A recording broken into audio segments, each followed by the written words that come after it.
What's up, guys? Welcome to the Stats Free Sports channel. Here today to bring you NFL draft profile on one of my favorite players in this year's NFL draft class, and that is edge rusher Nic Scourton out of Texas A&M, formerly of Purdue.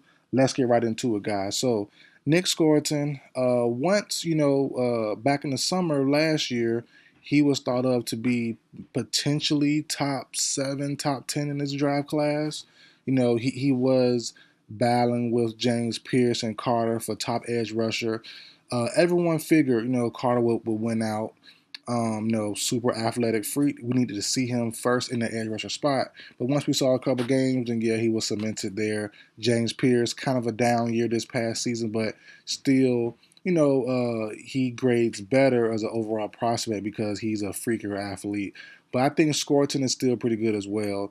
He had a weird year this past season, first year and only year at Texas A&M. Formerly, he was at Purdue, and the main thing with him is his weight. So at A&M, his long year there, he listed out as 6'3", 285.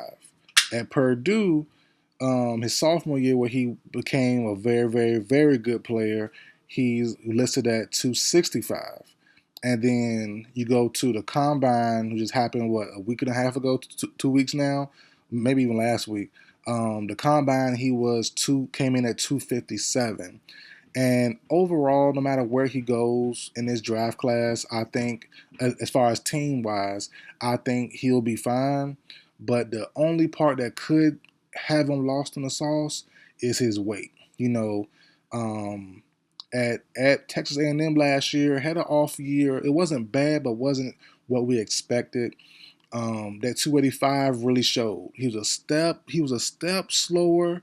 He was a step less explosive for a guy who's already not a super athlete. He's basically an average athlete that has a good pass rush bag, good counters, a good pass rush plan, and a high motor. But he's not overly athletic, not super duper quick. Decently quick first step, but clearly not like that of Pierce or Carter in this class, or even Mike Green. But I still think he's underrated, even with the weight stuff. Even if he stays at 285, I will still have him above some of these guys in his class. And you go down most of these draft boards, a lot of people have him at around edge rusher 7, which isn't terrible. It isn't terrible, but I think he deserves to be at least edge rusher 3. Now, it's a little tricky because Mike Green, he has off the field issues, so we'll see what that leads him as far as the draft goes. But clearly, Abdul Carter, as I said earlier, one super freak, Michael Parsons Jr. So he goes one as edge rusher goes. James Pierce, I think has a spot for edge rusher 2. I don't think he goes 2 off the board as far as edge rushers goes, but I think he is the second best edge rusher overall. Then you have, I think Mike Green falls. I don't know where. We'll see with that. So I don't really have him on this list. Then you have, a lot of people have Mykel Williams or even Scourton's teammate Shamar Stewart. I think both those two guys are very tricky, and they could be high end potential bust players. Mykel Williams is kind of a worse off situation than Nic Scourton because at least Scourton knows what he's plays. No matter what weight he is, 260, 270, 285, he's gonna be a DN for right now. I'll get into what he could do later as far as when he gets older. But Mykel Williams has no set position. Some teams like him at backer. Some teams want him as a straight edge rusher. So depending on what team he goes, he could be lost in the sauce. So we'll see what happens. Shamar Stewart, Scourton's teammate, super athletic guy, super freaky guy. A lot of potential, a lot of projection on him. 6'6", 290. I just don't trust him. I don't trust him. I truly don't trust him. People like him a lot. People thinking he could go, top 10, top 15. I think that's crazy. I truly think that's crazy. But when you're that size, that length, and all those measurables add up, and he's a solid player. I just don't trust him going top 10, top 15. I think he's more of a back end. I think wherever they have Scourton at, back end first, high second rounder, I think Stewart should be there, and then I think Scourton should be a top 15, top 20 guy. But I do understand it. I understand it because his weaknesses on tape, you watching the tape in the background here, they do show up. They do show up because he don't have many weaknesses. Like I said, great motor, great pass rush technique, great pass rush plan when the play starts, but he lacks finishing. That's something major with him. He gets to the quarterback, he gets to the running back, and for some reason he just can't finish. He dives at the ankles, miss, and they can bounce it outside the quarterback or the running back, and they're gone. So outside containment is lost, and he didn't finish the play. And that's something that's major, especially with more mobile quarterbacks. Playing the Jalen Hurts, playing the just everybody. Everybody can run these days. So that's the tough part with him. He has to finish better, and Stewart has the same problem. They're both more disruptors than finishers. They can finish. I think Scourton is the better finisher, but they're both on an A&M line.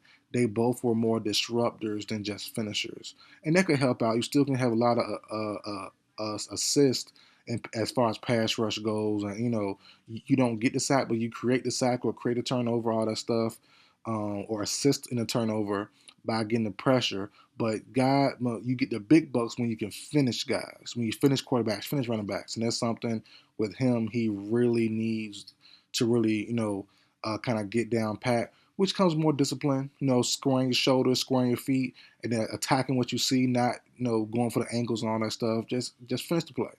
That's something with him he needs to work on as well. Um, but to be honest, not to sound funny at all, but I think Nic Scourton can be good in the inside also. You see it a lot in some of these NASCAR, quote unquote NASCAR, or these pass rush packages where you have the bigger defensive ends around the 285s, 280s. They go moved inside in certain packages, and they go to the three technique and go against the guards, or even go even lower if you're strong enough and go against the center and the guard, in the three technique or the one technique. And I think Scourton can do that maybe. Like I said, he's not overly strong, not overly quick, so it's going to be tough. But he is quicker in against some of those guards. Excuse me for the background. My son is sick, as I said yesterday in my old videos. He's sick, so quick disclaimer there as well.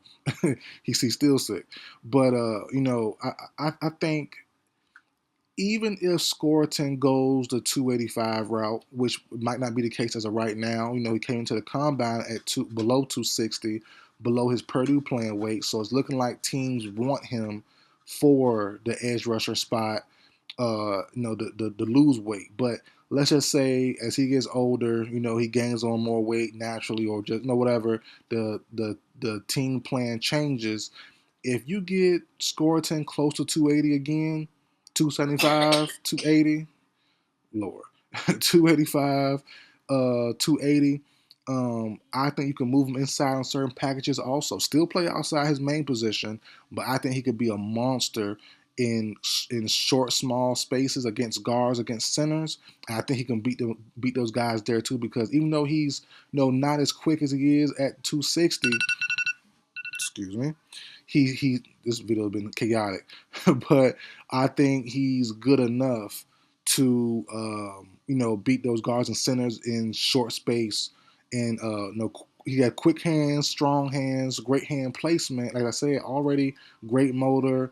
He already has a decent first step, and he has a good pass rushing plan. So I think he can be a disruptor in the inside as well as outside.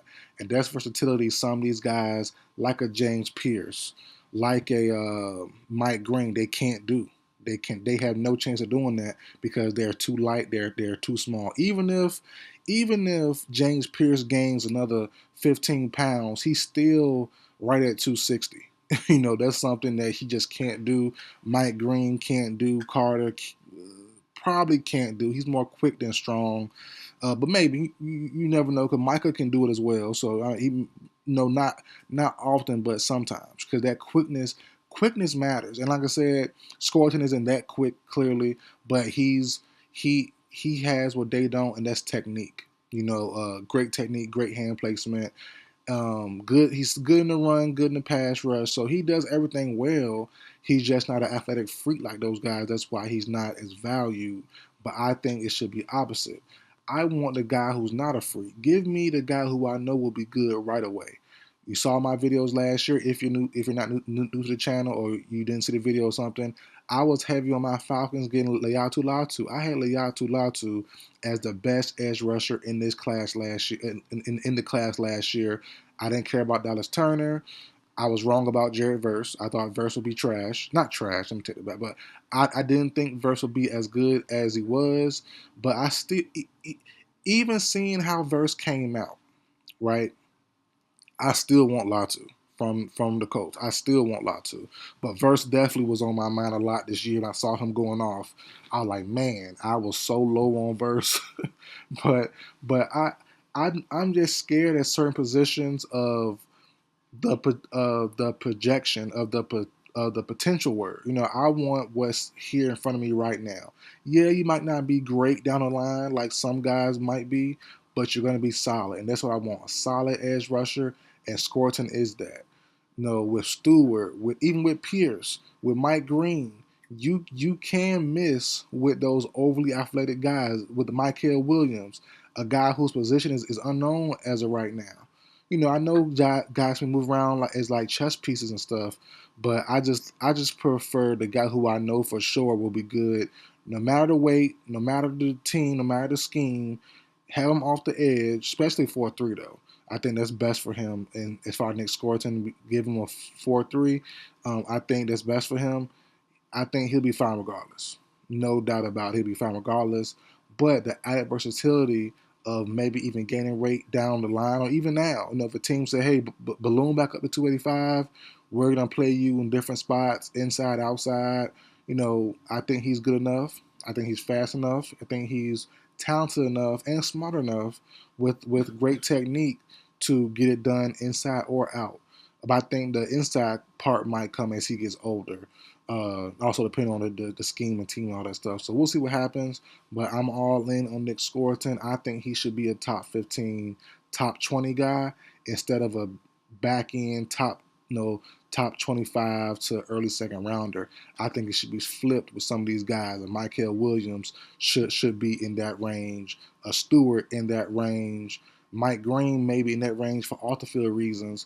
But I think Scourton should be top 15, top 20 no, in certain situations. And lo and behold, my Falcons are in that range. So the Cowboys in that range if they don't bring back the DeMarcus Lawrence. So a lot of teams could use a guy like Scourton in that range, but you could see the other guys who are rated higher because of their potential and the projection. So we'll see what happens, but I think Scourton could go to a good team like the Chiefs, like the Eagles, like the Lions, and I think he will thrive in those spots. Ravens, I think he'll be just fine. So that's it for the video, guys. Like, share, comment, subscribe. I will see you guys next time.